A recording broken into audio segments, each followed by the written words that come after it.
this next one I was able to see because it's just on the good old HBO Max. They still know what tickles the balls of society, and it's true crime.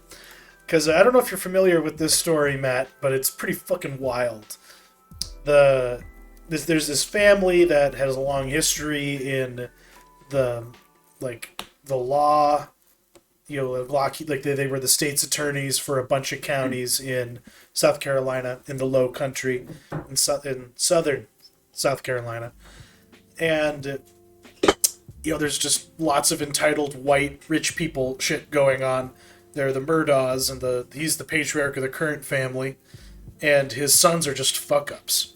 And one of the sons in particular was such a fuck up that he drove a boat drunk and killed a girl in a boating accident, which led to him being charged and prosecuted, and eventually he and his mom are murdered, and that's just like the beginning of the story.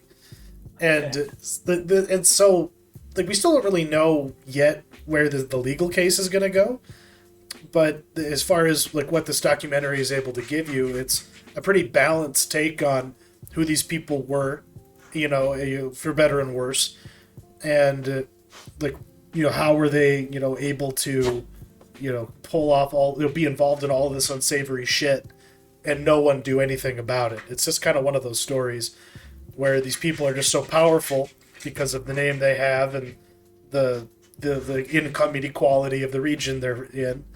And looking forward to actually watching the trial on court TV, because the story that they paint in this is pretty wild. I'll just leave it at that. Is this from anyone in particular, like a famous documentarian that you know of, or anything like that? I'll just pull that information up now because I hadn't really had a chance to look it up. Yeah, I just want the IMDb for this. Because there seemed to be a woman running the interviews, and okay. IMDb is empty of any details. This is depressing. Oh, weird. Yeah, very weird. I mean, what's the style of it? Is it fairly typical like true crime, or is there interesting things going on? Like, is there more of like an artistic twinge to it, or is it just kind of pretty typical? Pretty typical. It's basically just glossier making a murderer, essentially. Okay. But it doesn't penetrate as deep. It's not as intimate. It's a lot of talking heads and a lot of news clips. So this is basically something that would have been on CNN. I think that that Warner Brothers Discovery just kind of sucked up and put on HBO Max. That's the quality level. So it's a little better than Hulu, but not as good as something loftier. I just want to know who was involved in this so I could throw some names at you. But because I didn't actually know, I didn't watch the credits. I tune out when the credits are up. But it just seemed pretty boilerplate. I'll not to diminish their efforts, but IMDb doesn't even have anything about who made it. Very strange. Huh. Yeah. Well, that's okay. I mean, I can always look it up later. It kind of sounds to me like, oh God, what was that one? I don't know if you ever watched it, but they recently released one about that woman who started that weird sort Lori of sect Vallow. of, Lori Vallow. Yeah. So that's what it kind of seems like to me. A lot of talking heads, a lot of like reenactments with people like shot below the neck so you can't actually see their face type of thing. Yeah, they have the right body types, but they don't dare actually show anything head on. Yeah, no, it pretty basic, but it kept me company while I did editing and stuff like that. Yeah. This next one was also on my watch list, and I just missed that it was on Shudder. But you got to see Satan's Slaves. And this, what country is this from again? The Philippines? Indonesia. Okay. Yeah. Yeah, this is Satan's Slaves Communion, the sequel to the original, which itself is a remake of like a movie from the 70s. And this is from Joko Anwar, who is probably one of the preeminent foreign horror directors.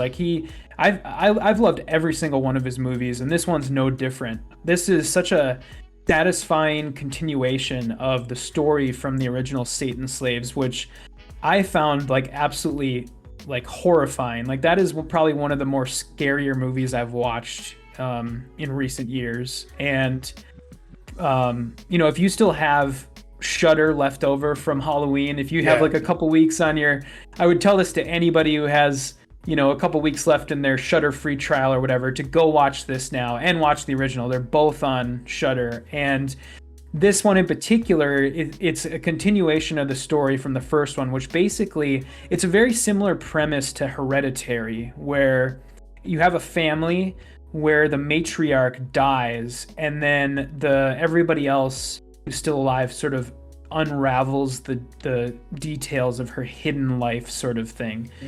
And this, I don't know, there's something really creepy about like Indonesian horror just in and of itself, because number one, the apartment building that the family moves to in this one is just, it's like a high rise in the middle of nowhere, in like the middle of a field, and it's really creepy because it's like this like utilitarian concrete structure. It actually kind of reminds me of the apartment from Housing Complex C, where it's just like, yeah, it's just in the middle of nowhere. There's nothing around it. It's just like creepy, like this structure, this looming structure.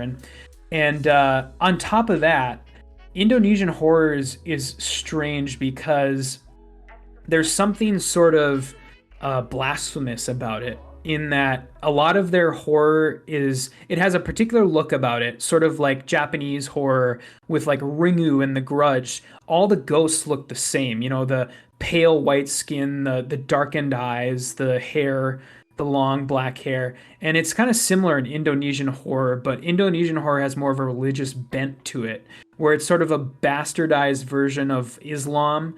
And it kind of reminds me of like the relationship between like Catholicism and voodoo, where it's sort of like all of their horror kind of stems from this weird version of Islam, and it's just very off-putting, and the ghosts are very, very weird looking, and very effective.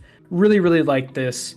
Can't recommend it enough. I'll tell anybody that has Shudder, there's 3 lesser known movies that you need to go watch right now that are on Shudder. Satan Slaves, Tigers Are Not Afraid, and Terrified.